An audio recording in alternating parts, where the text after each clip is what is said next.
পুরুষ মানুষের জীবনে কখনো শান্তি থাকে না, কারণ নিত্য নতুন সমস্যা আর ভিন্ন ভিন্ন পরিকল্পনা নিয়ে তাদের বাঁচতে হয়। পুরুষ মানুষের জীবন গল্পের মতো অতটা সহজ নয়।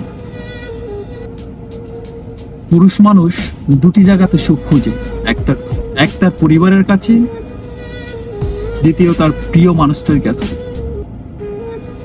ছেলেরা সব করতে পারে, কিন্তু তাদের মনের ব্যথাগুলো কাউকে দেখাইতে পারে না। পুরুষ মানুষের কষ্ট এক শুনে দেয়াল, আরেক দেখে আয়না।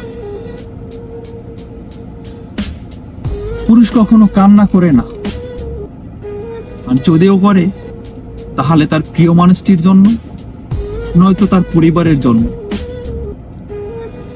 এই পৃথিবীতে ছেলেরা হচ্ছে সব থেকে বড় অভিনেতা, কারণ হাজারটা লক্ষটা কষ্ট ওই বুকে চিপে রেখেও হাসি মুখে হাসতে জানে। কারণ তিনি জানে আজকে যদি আমার কিছু হয়ে যায় তাহলে আমার পুরো পরিবারটা অস্তিত্বহীন হয়ে পড়বে। এই পৃথিবীতে পুরুষ সব কিছুর অধিকার পেয়েছে, শুধু চিৎকার করে কান্না করার অধিকার পায়নি।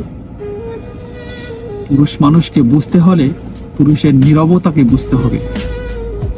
যদি তুমি পুরুষের নীরবতাকে বুঝতে না পারো তাহলে তুমি পুরুষকে বুঝতে পারবে না। আর তাই পুরুষকে বুঝতে হলে পুরুষের গভীরে পৌঁছাতে হবে, তাহলেই তুমি পুরুষকে বুঝতে পারবে।